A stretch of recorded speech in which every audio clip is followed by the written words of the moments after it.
Hello दोस्तों, UPSC ज्ञानदायिनी में आप सभी का स्वागत और अभिनंदन है। आज हम लोग राष्ट्रपति के बारे में उपराष्ट्रपति के बारे में पढ़ेंगे। वाइस प्रेसिडेंट्स के विषय में आज हम लोग जानेंगे। तो आज हम लोग संविधान का जो भाग 5 है उसमें हम लोग संविधान का भाग 5 में अनुच्छेद 62 तक देख चुके हैं। 63 से आपके उपराष्ट्रपति जी हैं, तो उसकी आज हम लोग बात करेंगे। तो मैं नेहा प्रयागराज से आप सभी का स्वागत और अभिनंदन करती हूँ। जैसा कि संविधान की अगली क्लास आप सबके सामने, तो सबसे पहले मोटा मोटा हम लोग लिख लेंगे यहाँ पर कि संघ की ही बात की जा रही है। अभी संघ में ही आपके क्या आएंगे, उपराष्ट्रपति जी आएंगे। उपराष्ट्रपति आएंगे। इनके अनुच्छेद लगभग कितने हैं? इनके अनुच्छेद 63 से लेकर 70 के आसपास तक मोटा मोटा, और ऐसे तो कई जगह बात की गई, लेकिन इतनी बात पहले आज हम लोग जानेंगे, ठीक है, उपराष्ट्रपति के विषय में। तो ये जो है उपराष्ट्रपति का जो पद है, सबसे पहले पूछा जाता है, हम लोग डायरेक्ट उपराष्ट्रपति की बात कर लेते हैं, क्योंकि राष्ट्रपति के विषय में जब मैंने पढ़ाया था आपको तो सारी चीज़ें बहुत अच्छे से डिटेल में व्याख्या करते हुए बताई गई हैं। तो जैसे आर्टिकल 63 देखते हैं हम लोग। आर्टिकल जो आपका 63 है, आपका 63वां आर्टिकल जो है, उसमें बताया गया है क्या होगा, भारत का एक उपराष्ट्रपति होगा। क्या होगा? भारत का एक उपराष्ट्रपति होगा। क्या होगा? भारत का एक उपराष्ट्रपति होगा, ठीक है। ये बात कहाँ बताई गई? आपके आर्टिकल 63 में बताई गई। काफी बार ये अनुच्छेद पूछा जाता है कि किस आर्टिकल के अंतर्गत आपके उपराष्ट्रपति की बात कही गई। अब उपराष्ट्रपति शब्द आया है तो पूछा गया ये उपराष्ट्रपति किस संविधान के अंतर्गत लिया गया, तो आपके कहाँ से लिया गया? यूएसए से लिया गया है। किसी दिन मैं जितनी भी चीज़ें बाहर से ली गई हैं, वैसे मैं एक क्लास में आपको बताई भी हूँ थोड़ा सा। पहले मैंने इन चीज़ों को बताया, लेकिन जो भी चीज़ें और इम्पॉर्टेंट है तो मैं बताऊंगी कहाँ से लिए गए। तो आपके उपराष्ट्रपति जी भी यूएसए से लिए गए। कहाँ से लिए गए? यूएसए से लिए गए। अनुच्छेद 63 कहता है कि भारत का एक उपराष्ट्रपति होगा, ठीक है। भारत का क्या होगा? एक उपराष्ट्रपति होगा। फिर आर्टिकल 64 क्या कहता है? आर्टिकल 64 आपका क्या कहता है? आर्टिकल 64 कहता है कि ये जो उपराष्ट्रपति जी होंगे, ये कहाँ के होंगे? ये राज्यसभा के, ये एक राज्यसभा के सभापति होते हैं। क्या होते हैं? राज्यसभा के सभापति होते हैं। क्या होते हैं? सभापति होते हैं। सबसे पहले ये क्या होते हैं? राज्यसभा के सभापति होते हैं। इसीलिए इन्हें क्या कहा जाता है?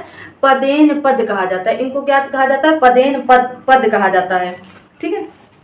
आर्टिकल 64 में कहा जाता है ये राज्यसभा के सभापति होंगे। इसीलिए उपराष्ट्रपति जो आपके हैं, तो ये योग्यता, जैसे अब आपको हम यहाँ योग्यता बता दें। इनका जो आर्टिकल है बहुत इंपॉर्टेंट नहीं है। आर्टिकल जो इंपॉर्टेंट है मैं उनको बता देती हूँ आपको। जैसे 64 मैंने बताया क्या होंगे? राज्यसभा के सभापति के रूप में कार्य करेंगे। राज्यसभा के सभापति के रूप में कार्य करते हैं। सभापति के रूप में कार्य करते हैं सबसे पहले, ठीक है। राज्यसभा के सभापति के रूप में कार्य करते हैं। कहाँ बताया गया? आर्टिकल 64 में ये बात कही गई है। अब अगर ये राज्यसभा के सभापति के रूप में कार्य करेंगे, तो जैसे मैंने राष्ट्रपति में बताया था, यहीं से आप तुलनात्मक करके पढ़ेंगे तो बहुत अच्छा लगेगा आप सबको। तो राष्ट्रपति को चुनने के लिए कहाँ? लोकसभा के उनकी योग्यता का होनी चाहिए, लोकसभा की योग्यता रखते हों। तो यहाँ कहा गया है कि ये राज्यसभा की योग्यता रखते हों। क्या वो? राज्यसभा की योग्यता रखते हों। मतलब पहले ये राज्यसभा में जाने के योग्य हों, उसके बाद मतलब इनको चुना जाएगा। तो इनकी योग्यता क्या होती हैं? आइए देख लेते हैं उपराष्ट्रपति की योग्यताएं क्या होंगी। तो योग्यता की बात इनकी किस अनुच्छेद के अंतर्गत कही गई है? तो योग्यता की बात जो है आपकी, भारत का एक नागरिक होगा। सबसे पहला, भारत का एक नागरिक होगा, भारत के नागरिक होंगे। दूसरी बात कही गई, कम से कम 35 वर्ष की आयु होनी चाहिए। कितनी? 35 वर्ष की आयु होनी चाहिए, ठीक है। तीसरी बात कही गई है, 4 पॉइंट होते हैं किसी। तीसरी बात कही, राज्यसभा में चुने जाने, यही कही गई इनकी योग्यता है, राज्यसभा में चुने जाने, राज्यसभा में चुने जाने योग्य हों। क्या हों? चुने जाने योग्य हों, ठीक है। 4 पॉइंट अक्सर ये योग्यताओं में आते हैं। किसी लाभ के पद पर न हो, किसी लाभ के पद पर भी न हो, लाभ के पद पर न हो, ठीक है, किसी लाभ के पद पर न हो, ठीक है। इतनी बात मैंने मुख्य अनुच्छेद बताया कि आपका अनुच्छेद 63, 64 और एक अनुच्छेद और है आर्टिकल 70 भी बताएंगे हम आपको। आर्टिकल 70 भी इम्पोर्टेंट है, तो पहले इम्पोर्टेंट देख लेते हैं, बाकी फिर मैं आपको डिटेल में 2-4 अनुच्छेद जो इनके और हैं वो बताएंगे। तो 70 में कहा गया राष्ट्रपति कर्तव्यों का निर्वहन करेंगे। जब राष्ट्रपति नहीं रहेंगे तो कार्यवाहक के रूप में कौन निर्वहन करेगा? ये राष्ट्रपति पद का निर्वहन करेंगे, ठीक है। राष्ट्रपति पद का निर्वहन करेंगे, मतलब उनके पद को संभालेंगे, निर्वहन करेंगे, ठीक है। तो ये आर्टिकल 70 में बात कही गई, किसकी? उपराष्ट्रपति की। चलिए तो और देख लेते हैं। जैसे इनकी योग्यता बताई गई है कि भारत का नागरिक हो, कम से कम 35 वर्ष की आयु पूरी कर चुका हो, राज्यसभा में चुने जाने योग्य हो, ठीक है, किसी लाभ के पद पर न हो, किसी लाभ के पद पर न हो। तो राज्यसभा में चुने जाने योग्य कैसी हो? कि कम से कम 30 वर्ष के हों, लोकसभा में 25 वर्ष, राज्यसभा में 30 वर्ष, ठीक है, और भारत का नागरिक हो। तो आधी जनसंख्या तो लगभग ये सारा क्राइटेरिया आपका पूरा कर चुका होता है कि भारत का नागरिक भी है, कम से कम 35 वर्ष की भी आयु हो, राज्यसभा में चुने जाने योग्य भी हों और किसी लाभ के पद पर भी ना हो, ठीक है। लेकिन यहाँ स्पेशल कौन सी कंडीशन लग जाती है जिसके कारण जो आधी जनसंख्या, भारत की आधी जनसंख्या या भारत के आधे युवा लगभग इस कंडीशन को तो पूरा कर लेंगे कि भारत के नागरिक हो, 35 वर्ष की आयु भी हो, राज्यसभा में चुने जाने योग्य भी हो, मतलब 30 वर्ष आयु भी हो, भारत के नागरिक हो, किसी लाभ के पद पर न हो, मतलब बेरोजगार हो, ठीक है। तो ऐसी कौन सी स्पेशल कंडीशन आ जाती है जिसके कारण भारत के जो आधे से ज़्यादा बेरोजगार और ये कंडीशन पूरी करते हैं और वो संसद में नहीं पहुंच पाते हैं। तो उसके लिए स्पेशल जैसे वहां पर रखा गया था राष्ट्रपति में कि 50 प्रस्तावक और 50 अनुमोदक थे। यहाँ कहा गया है 20 प्रस्तावक, आपके 20 सांसद प्रस्तावक लेके जाएं और 20 आपके अनुमोदक लेके जाएं, मतलब आपकी अनुमति के लिए। तो ये कंडीशन सब लोग पूरी नहीं कर पाते, हम आप आम लोग तो पूरी नहीं कर पाएंगे, ठीक है। तो इसीलिए राष्ट्रपति और उपराष्ट्रपति इतने इम्पोर्टेंट है। राष्ट्रपति आपके जैसे वरीयता क्रम पर दूसरे नंबर पर आते हैं, पहले नंबर पे कौन आएंगे? आपके राष्ट्रपति जी आते हैं, ठीक है। ये छोटी छोटी बातें आपको याद रखनी है, ठीक है। तो ये 20 प्रस्तावक, 20 अनुमोदक पाना। अब आप जो लोग बहुत ज्यादा राजनीति से नहीं जुड़े हैं, 20 सांसदों के ही नाम नहीं पता होंगे, न 20 न 50, दो ही, ये शून्य हटा दिया जाए तो 2 ही सांसद के नाम पता हो, वही बहुत बड़ी बात है ना। सबको ये बातें नहीं पता होती, नहीं तो जैसे मैंने कल भी कहा था कि आपके रिक्शा चालक या और भी कई उदाहरण देख सकते हैं आप, जो पढ़े लिखे नागरिक 35 वर्ष की आयु में अभी पढ़ ही रहे हैं, 35 वर्ष आयु भी पूरी कर चुके हैं, पागल दिवालिया भी नहीं है, लाभ के पद पर भी नहीं है, तो वो जाके उपराष्ट्रपति का चुनाव भी लड़ सकते हैं। परंतु ऐसा नहीं है। ऐसी अगर कंडीशन हो तो फिर सभी लोग उपराष्ट्रपति राष्ट्रपति पद के लिए ही लड़ने के लिए संसद में पहुंचते रहें और रोज झगड़ा हो, तो ऐसा नहीं है, ठीक है। चलिए अब हम लोग बात करते हैं इनके निर्वाचन की। किसकी बात करेंगे? इनके निर्वाचन की बात करते हैं, उपराष्ट्रपति के निर्वाचन की बात करेंगे हम। ये आपकी योग्यताएं हो गई, अब आते हैं हम लोग इनकी निर्वाचन की बात करते हैं। उपराष्ट्रपति बहुत लंबा नहीं है, इसलिए इनका निर्वाचन कैसे होगा? तो इनका भी निर्वाचन कौन करेगा? निर्वाचन आयोग करेगा। कौन करेगा? निर्वाचन आयोग करेगा, ठीक। अब इनके निर्वाचक मंडल में कौन कौन भाग लेगा? निर्वाचक मंडल। ये यहाँ पर पॉइंट याद करने लायक है कि इनके निर्वाचक मंडल में भाग कौन कौन लेगा। जैसे राष्ट्रपति के निर्वाचक मंडल में राज्यसभा, लोकसभा के निर्वाचित सदस्य ही भाग ले सकते थे, लेकिन यहाँ पर आपकी राज्यसभा, लोकसभा के सभी सदस्य क्या होंगे? सभी सदस्य भाग ले सकते हैं। सभी सदस्य भाग ले सकते हैं। क्यों ले सकते हैं? जैसे 2 सदस्य उसमें छूटते थे, कौन? एंग्लो इंडियन छूट जाते थे, नहीं भाग लेते थे, और 12 सदस्य जो मनोनीत होते थे, लोकसभा में 2 सदस्य और राज्यसभा में 12 सदस्य जो छूटते थे मनोनीत वाले, वो सारे लोग उपराष्ट्रपति के चुनाव में, मतलब निर्वाचन मंडल में भाग लेंगे। क्यों? क्योंकि उपराष्ट्रपति उन्हें मनोनीत नहीं किए हैं, ना तो उपराष्ट्रपति एंग्लो इंडियन को लाए हैं 2, ठीक है। तो इसलिए इन्हें ये चुने जाने का मौका दिया जाता है कि आप किसी को भी चुन सकते हैं। तो इसलिए राज्यसभा लोकसभा सभी सदस्य भाग लेते हैं। इनके निर्वाचक मंडल में क्या होता है, सभी सदस्य भाग लेते हैं, ठीक। ये इनके निर्वाचन मंडल की बात हो गई है। अब आते हैं, बात करते हैं इनकी शपथ। इनको शपथ कौन दिलाएगा, ये प्रश्न इंपॉर्टेंट है कि उपराष्ट्रपति जी को शपथ कौन दिलाता है। तो कौन दिलाएंगे, आपके राष्ट्रपति जी दिलाते हैं। कौन दिलाते हैं, राष्ट्रपति जी दिलाते हैं। इनको शपथ कौन दिलाएगा, राष्ट्रपति जी दिलाएंगे, ठीक है। कौन दिलाता है इनको शपथ, राष्ट्रपति जी दिलाएंगे। जो राष्ट्रपति जी हैं तो इनको क्या दिलाएंगे, शपथ दिलाते हैं। निर्वाचन इनका कौन सा अनुच्छेद के अंतर्गत आएगा, निर्वाचन इनका जो था, निर्वाचन किस अनुच्छेद के अंतर्गत आएगा, तो निर्वाचन 66 के आर्टिकल 66 के अंतर्गत आता है। इनकी जो शपथ है, शपथ किस अनुच्छेद के अंतर्गत आएंगे, जो इनकी शपथ है तो शपथ किस अनुच्छेद के अंतर्गत आएगा, तो आपका 69 किसका 69 के अंतर्गत आता है। तो शपथ कौन दिलाएगा, राष्ट्रपति दिलाएगा इनको। जैसे अब त्याग पत्र ये किसे देंगे, जैसे इनको त्याग पत्र देना है तो भी ये राष्ट्रपति जी को देंगे, और राष्ट्रपति किसको देंगे, उपराष्ट्रपति जी को देंगे, ठीक है। तो इस क्रम में आप इन्हें याद कर सकते हैं। राष्ट्रपति जी उपराष्ट्रपति जी को देंगे, उपराष्ट्रपति राष्ट्रपति जी को देंगे क्या, त्याग पत्र। लेकिन शपथ कौन दिलाता है, आपके राष्ट्रपति जी दिलाते हैं कि मैं ईश्वर की, क्या कहते हैं, मैं ईश्वर की शपथ लेता हूँ, इस तरह से।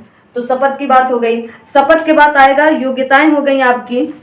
जो योग्यताएं हैं आगे देखते हैं। योग्यताएं के बाद त्याग पत्र मैंने बता दिया कि राष्ट्रपति महोदय को त्याग पत्र देंगे, और राष्ट्रपति महोदय उपराष्ट्रपति जी को त्याग पत्र देंगे, ठीक है। हटाए जाने की विधि क्या होगी इनकी, जैसे क्या राष्ट्रपति जी को हटाया जाता है महाभियोग के द्वारा, तो क्या ऐसे हटाया जा सकते हैं, नहीं। तो हटाए जाने की विधि इनकी अलग है। हटाए जाने की विधि पहले मोटा मोटा आप समझ लो, फिर इनके अनुच्छेद हम एक बार में, अनुच्छेद इतने इंपॉर्टेंट नहीं है, इनकी बात जानना बहुत इंपॉर्टेंट है, डिटेल। तो ये स्वयं त्याग पत्र दे सकते हैं, क्या कर सकते हैं, ये स्वयं त्याग पत्र दे सकते हैं। सबसे पहले अगर ये स्वयं दे देंगे तो हट जाएंगे। दूसरी बात यहाँ पर कही जाती है कि संवैधानिक उल्लंघन करने पर, यही बात राष्ट्रपति जी की भी थी, संवैधानिक उल्लंघन करने पर इन्हें संसद के द्वारा हटाया जा सकता है। तीसरी बात कही गई, राज्यसभा में इनको हटाए जाने की जो प्रक्रिया होगी, राज्यसभा में पहले लाया जाता है। क्या किया जाता है, क्योंकि ये राज्यसभा के हैं, राज्यसभा में पहले लाया जाएगा। जो भी इनकी, जब संविधान इनको, मतलब संसद इनको हटाएगा तो कहाँ लाएगा, राज्यसभा में इनके प्रति प्रस्ताव रखेगा हटाए जाने के लिए, ठीक है। राज्यसभा में लाया जाएगा, लेकिन 14 दिन पूर्व सूचना किसको दी जाएगी, उपराष्ट्रपति जी को। क्या लिखेंगे यहाँ पर,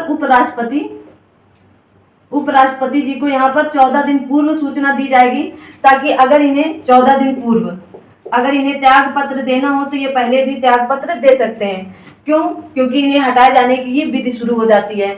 तो ऐसा अभी तक तो नहीं हुआ, एक भी उपराष्ट्रपति ऐसे नहीं हटाए गए हैं कि उनके प्रति संसद पर प्रस्ताव लाया जाए, फिर वो राज्यसभा पर जाए, फिर लोकसभा से, राज्यसभा में सबसे पहले जाएगा, फिर लोकसभा में जाएगा।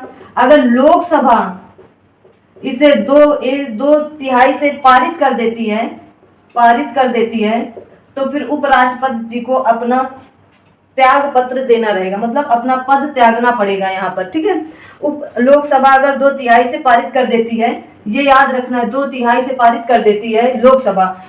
मान लो राज्यसभा में गया प्रस्ताव कि उपराष्ट्रपति जी को हटाना है, ये अच्छा काम नहीं करते हैं, संविधान का उल्लंघन करते हैं और इस तरह की बातें हैं, बस प्रक्रियाएं वही हैं, बस यहाँ पर क्या नहीं कहा गया कि महाभियोग जैसा शब्द नहीं दिया गया, बाकी प्रक्रिया वही है, जैसे महाभियोग के द्वारा हटाया जाता है राष्ट्रपति जी को, ठीक है। बस यहाँ पर ये शब्द नहीं दिया गया, बाकी प्रक्रियाएं वही है।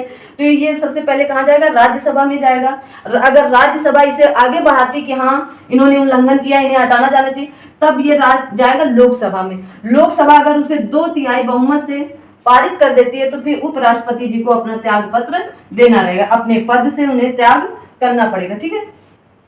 अगली बात आती है कि इनकी शक्तियां और कार्य क्या है। इनके उपराष्ट्रपति जी के क्या क्या शक्तियां और क्या कार्य हैं। तो इनके ना बहुत ज्यादा शक्तियां हैं ना बहुत ज्यादा कार्य हैं, लेकिन देख लेते हैं शक्तियां और कार्य क्या हैं इनके। शक्ति उपराष्ट्रपति जी के, ठीक है, उपराष्ट्रपति जी की क्या है, वाइस प्रेसिडेंट, वाइस प्रेसिडेंट की क्या है शक्तियां एंड कार्य, ठीक है। तो सबसे बड़े दो ही कार्य हैं इनके। सबसे पहला कार्य क्या है, राज्यसभा के सभापति हैं, क्या है, राज्यसभा के सभापति हैं, ठीक है, राज्यसभा के ये सभापति है। दूसरा कार्य राष्ट्रपति की अनुपस्थिति में, राष्ट्रपति की अनुपस्थिति में राष्ट्रपति की भूमिका निभाना, मतलब राष्ट्रपति की अनुपस्थिति में राष्ट्रपति की भूमिका निभाना, ठीक है। तो सबसे पहले ये राज्यसभा के सभापतित्व होंगे या सभापति होंगे। अगर ये राज्यसभा के सभापति का कार्य करेंगे तो किसका कार्य कर रहे हैं, उपराष्ट्रपति का। लेकिन अगर ये राष्ट्रपति अगर उपस्थित नहीं है, अनुपस्थित है, किसी कारणवश या वो बीमार हो गए या उन्होंने त्यागपत्र दे दिया या वो विदेश चले गए और वहां से उन्हें आने में समय लग रहा है या किसी भी कारण वो उपस्थित नहीं है और एक कार्य करना आवश्यक है, तो क्या होगा, तो ये जो उपराष्ट्रपति जी हैं वो क्या करेंगे, इनकी भूमिका निभाएंगे। लेकिन जब ये इनकी भूमिका निभाएंगे तो फिर इनकी भूमिका नहीं निभाएंगे, और जब ये इनकी भूमिका निभाएंगे तो इनकी भूमिका नहीं निभाएंगे। एक समय पर सिर्फ एक पद का ही कार्य कर सकते हैं। जब ये राष्ट्रपति जी का कार्य संभालेंगे तो इन्हें राष्ट्रपति जी के वेतन भत्ते सब कुछ दिए जाएंगे। जो भी कार्य राष्ट्रपति करते हैं, जैसे करते हैं उस तरह इनको सब कुछ वेतन भी दिया जाएगा, भत्ते भी दिए जाएंगे, सारे निर्णय भी लिए जा सकते हैं। अब अधिकतम 6 माह तक ही उपराष्ट्रपति क्या होगा, राष्ट्रपति बन सकता है। अधिकतम कार्यवाहक के रूप में 6 माह तक ही उपराष्ट्रपति राष्ट्रपति बन सकता है। तो क्या 6 माह में जितने इन्होंने कार्य किए हैं, मान लीजिए 6 माह में इन्होंने जितने कार्य किए हैं उसके बाद ये राष्ट्रपति जी बन गए, मतलब उपराष्ट्रपति अपने पद पर आ गए, तो क्या ये कार्य कैंसिल माने जाएंगे? नहीं, इन्होंने जितने भी कार्य किए हैं वो सारे काम कैंसिल नहीं माने जाएंगे, उनको आगे बढ़ाने का प्रयास किया जाएगा, क्योंकि वो राष्ट्रपति के पद पर रहकर ही इन्होंने काम किया, ठीक है। ये सारी बातें आपको समझना बहुत आवश्यक है। तो और जैसे उन्होंने उपराष्ट्रपति के पद पर रहकर कार्य किया तो उपराष्ट्रपति के कार्य माने जाएंगे, ठीक है। इसीलिए इन्हें कहा जाता है कि राज्यसभा के सभापतित्व हैं, सभापति हैं, राष्ट्रपति एक पदेन पद है, इसीलिए कहा जाता है क्योंकि वो राज्यसभा के सभापति होते हैं। इनके यही 2 कार्य मोस्ट इंपॉर्टेंट है और बाकी तो ये कुछ बहुत ज्यादा नहीं है। और उपराष्ट्रपति के बारे में और क्या जानेंगे हम लोग कि उपराष्ट्रपति जिन्होंने राष्ट्रपति, ऐसे कौन से उपराष्ट्रपति हैं, ऐसे कौन से उपराष्ट्रपति हैं, उपराष्ट्रपति जो राष्ट्रपति के कार्यवाहक बने या कार्यभार संभाले, ठीक है। आप शायद लैंग्वेज समझ गए होंगे। तो अक्सर ये एग्जाम में पूछा जाता है कि कौन ऐसे थे जो पहले उपराष्ट्रपति थे और बाद में वो राष्ट्रपति के पद को संभाले हैं। तो सबसे पहले नंबर 1 वीवी गिरी। कौन है? वीवी गिरी जी हैं, ठीक है। तो ये किसकी जगह आए थे? तो ये डॉक्टर जाकिर हुसैन की मृत्यु के बाद उनकी जगह क्या हुए थे? जाकिर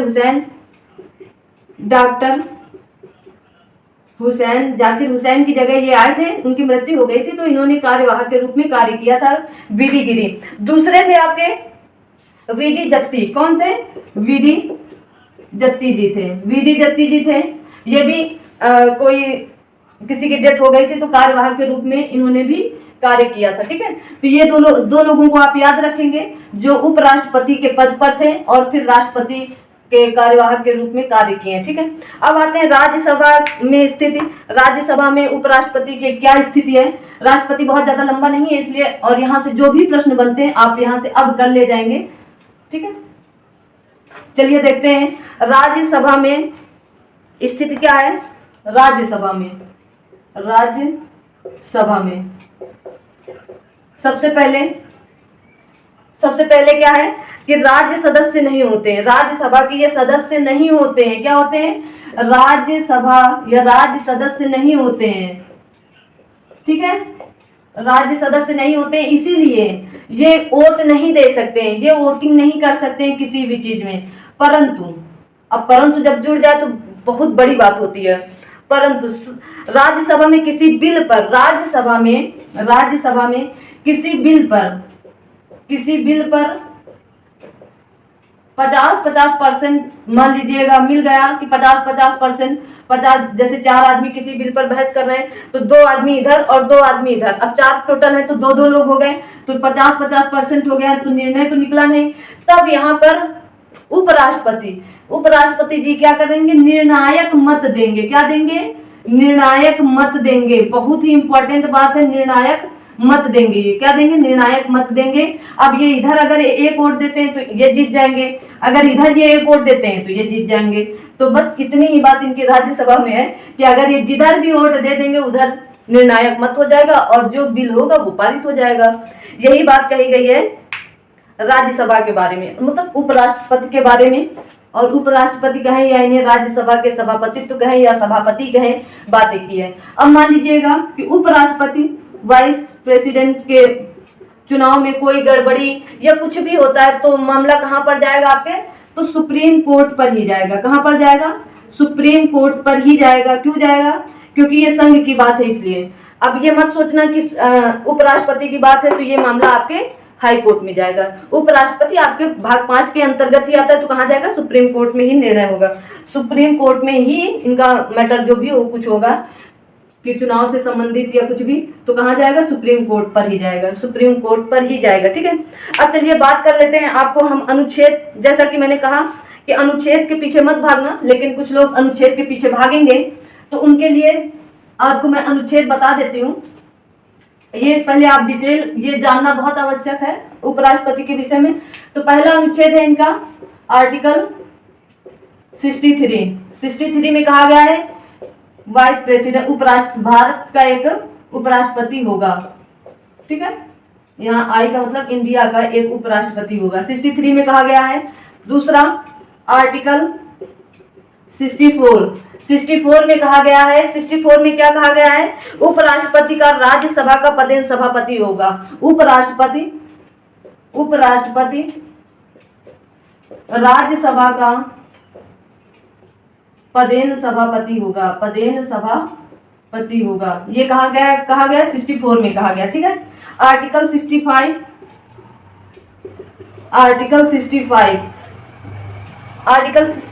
में क्या कहा गया है, आर्टिकल 65 में कहा गया कि राष्ट्रपति के पद, जो राष्ट्रपति जी का पद है, किसी कारणवश अगर ये खाली है, जैसे कहा गया राष्ट्रपति के पद में आकस्मिक रिक्ति के दौरान या उसकी अनुपस्थिति में उपराष्ट्रपति राष्ट्रपति का कार्यवाहक कार्य करेगा। ठीक है ना, तो यहाँ आप क्या लिखेंगे, राष्ट्रपति की अनुपस्थिति में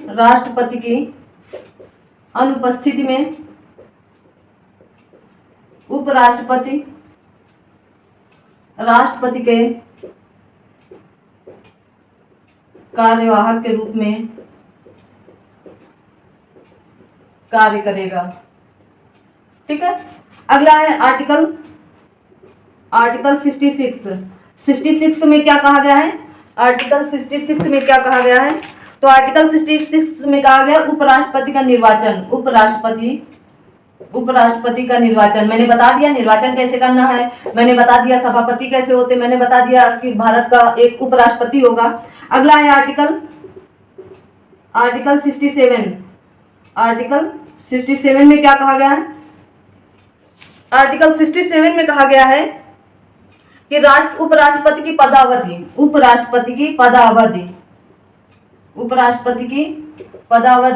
पदावधि कितनी होगी, 5 वर्ष भी हो सकती है, इससे कम भी हो सकती है, इससे ज्यादा भी हो सकती है। जब तक नया उपराष्ट्रपति न चुना जाए तब तक हो सकती है। ठीक है, अपनी शपथ की डेट से, जिस दिन इन्होंने शपथ ली होगी उससे 5 साल तक की इनकी ओथ, मतलब शपथ जब लेते हैं पदावधि 5 साल के लिए होती है। ठीक है, पदावधि हो गई। जैसे कहा गया उपराष्ट्रपति अपने पद ग्रहण की तारीख से 5 वर्ष की अवधि तक पद धारण करेगा। परंतु लग जाता है ना, बड़ी बात हो जाती है। उपराष्ट्रपति राष्ट्रपति को संबोधित अपने हस्ताक्षर सहित लेख द्वारा अपने पद त्याग करेगा। इसी में कहा गया है कि अपना पद त्याग करेगा तो किसको, उपराष्ट्रपति जी को। उपराष्ट्रपति पद त्याग करेंगे किसके लिए, अगर देना होगा तो उपराष्ट्रपति को, और राष्ट्रपति उपराष्ट्रपति को, उपराष्ट्रपति राष्ट्रपति। कंफ्यूजन नहीं रहना है और न रखना है दिमाग में, ठीक है।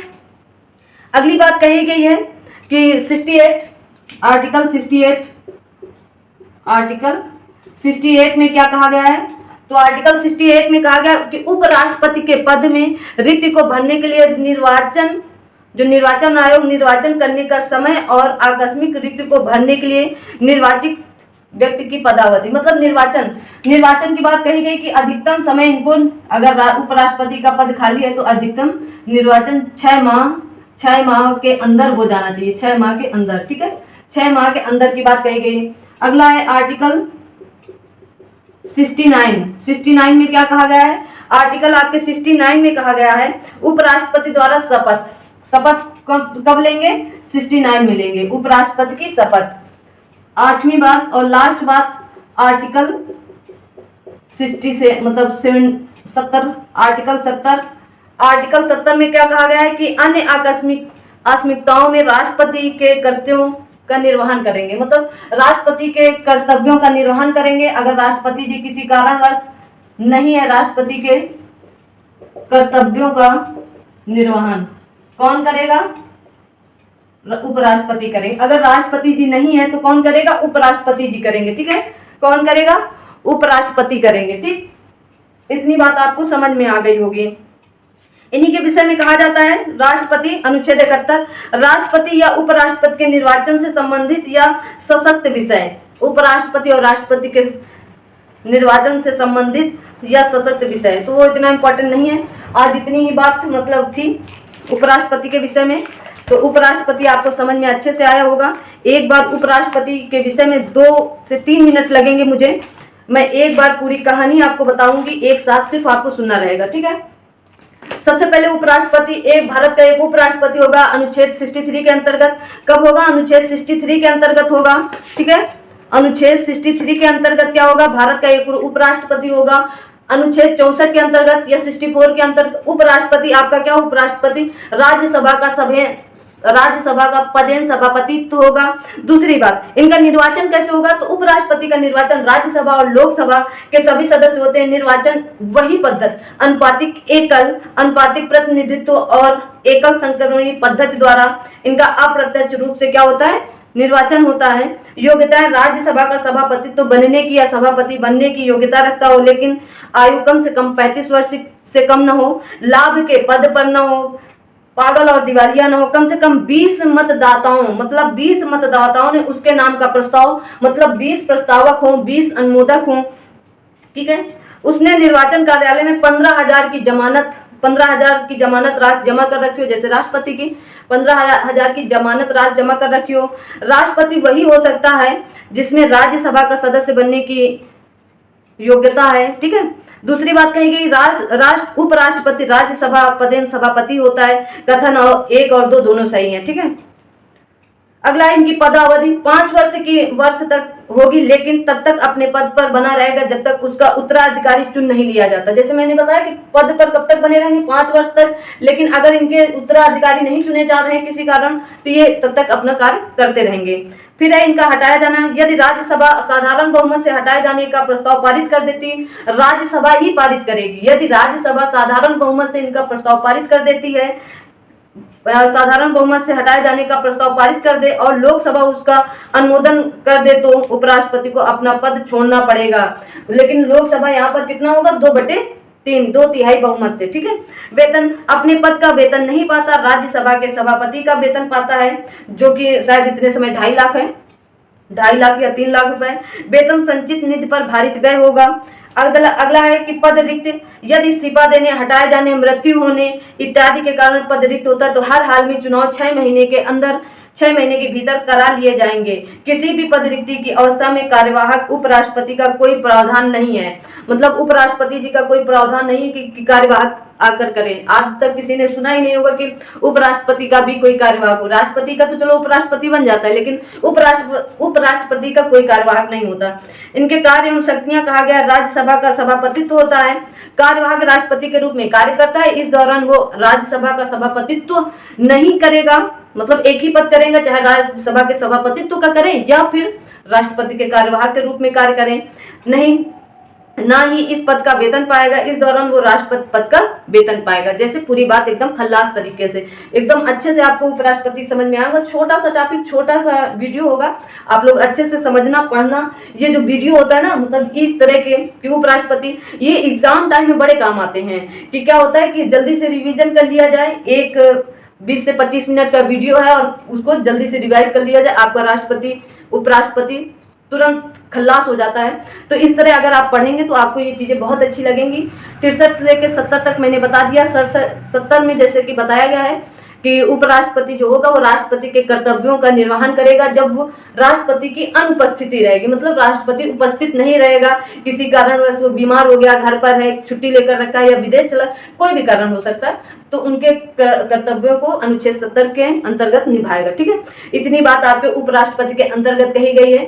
और जैसा कि अब हम आपको बता दें, आगे जो भी पढ़ाएंगे, अब उपराष्ट्र 70 तक मैंने बता दिया है, 71 तक, तो इसके आगे आपके 72 से वही क्षमादान वगैरह शुरू हो जाएगा। मतलब अब हम आपको मंत्रिपरिषद तक पहुंचाते हैं अभी कल के अगले लेक्चर में, कल के लेक्चर में।